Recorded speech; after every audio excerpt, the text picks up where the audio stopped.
What's up, guys? This is KSHMR, and today I would like to show you my song House of Cards with Sidnie Tipton and explain how I did some of the important elements. Let's take a look at the vocal. Go on, show me your ace of spades, I'll let you win again. Here it is without any effects or processing. Go on, show me your ace of spades, I'll let you win again. Just a fall, That was actually recorded at my house in my closet, but with a little bit of studio magic, it sounds like this. Go on, show me your ace of spades, I'll let you win again. Just a fall. Now, for the next section, her pre-chorus, I actually processed the vocal a little bit differently. Here it is without any effects. I act so bulletproof, but you take me down, you take me down. And here it is after. I act so The Manly Vox box is especially cool because it offers you de-essing, compression, and EQ all in one plugin. Next, we have the piano that is under Sidnie's vocals, and for this I used the Giant from Contact. You'll notice I had a little ping pong delay to the piano to give it some rhythm, and I'm using this Vitamin plugin from Waves, which helps shape the tone. No dice, this is real life we live, and I choose to fake it now and then. But I'm not alright. Next, we have Sidnie's backup vocals.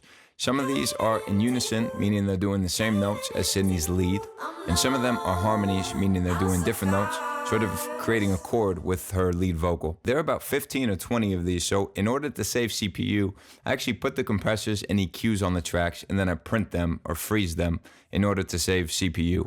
If you notice, they're all panned to the left and to the right. A really important function of backup vocals is to expand the stereo image. Panning them gets them out of the way of her lead vocal, and it makes everything feel so much bigger, because whereas the lead was just in the center, now you're attacking the left and the right.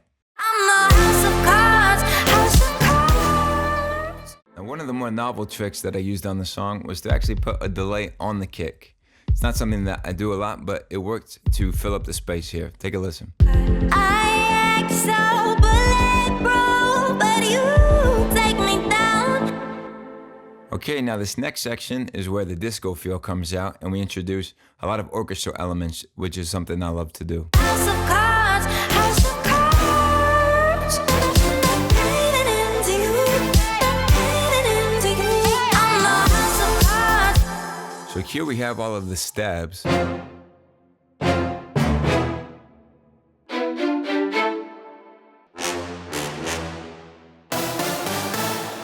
And next we have these runs being done by the strings. And all together sounds like this. House of cards, house of cards. Leaning into you, leaning into you. Next we have the lead guitar from the drop and the build-up.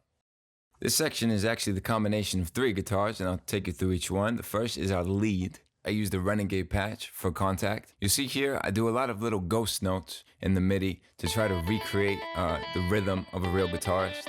Here you can see muted are the notes from the chords to help guide me when I was writing the melody. And on the bottom, these notes you don't hear, but they're key switches for the Contact instrument. And when I press those, while I'm pressing one of the notes of the melody, it'll change the articulation. For instance, making the guitar slide up into a note like I did here. And for the processing to really make it sound authentic, I use Waves GTR, which emulates those little stomp effects boxes that guitarists have, as well as their amp. And halfway through the build, I wanted to give the lead some support, so I introduced this second guitar. It has different effects and is played at a lower octave. Finally, we have the stabs with a little reverse incorporated. And all together, it sounds like this.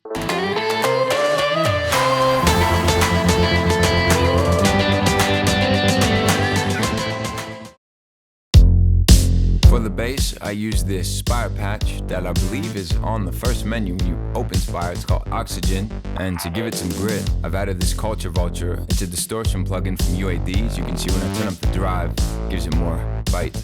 And next we have the VSM3. This also comes from UAD. It's another distortion saturation plugin. Interestingly, it has this mixer knob which lets you blend between 2 different settings.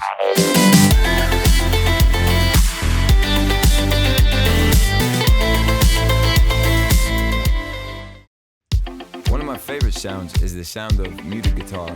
In this case, I'm using two contact instruments, Renegade and Evolution Strawberry.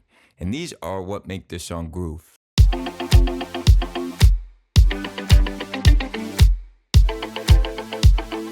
And all together, sounds like this.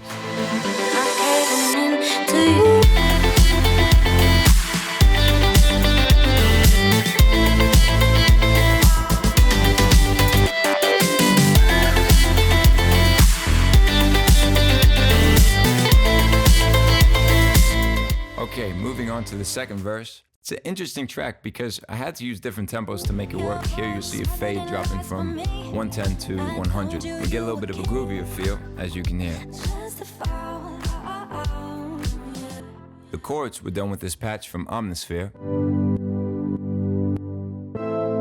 And here we have some more guitar plucks. You can see I'm using the Evolution Strawberry in Contact. The big difference from these plucks and the ones in the drop is this wah-wah effect. Hear it with it on. Hear with it off. There's also a very short delay effect set to 100% wet, moving the notes slightly to the right and off the grid, giving them a more relaxed feel. I tried a lot of different drums to accomplish the natural feel that I was going for, and I landed on this big stack of claps and an acoustic snare, which has reverb with a gate on it, which gives it sort of a vintage effect. And finally, to keep things natural for this section, I used the Rickenbacker bass from Contact. Here it is all together. Your voice smothered in lies for me. I told you you were king. Just a fall. Lastly, at the end of the song, we have these strings. House of Cards was really inspired by disco, and so thought it would be fun to incorporate the signature iconic strings that came from that era. Here you can see that I've printed them to audio to really get the timing precise. And here are the actual instruments. We've got Orchestra Essentials, String Ensemble, Berlin strings, more Berlin strings, and these agitato legato violins from Atheo. And all together, it sounds like this.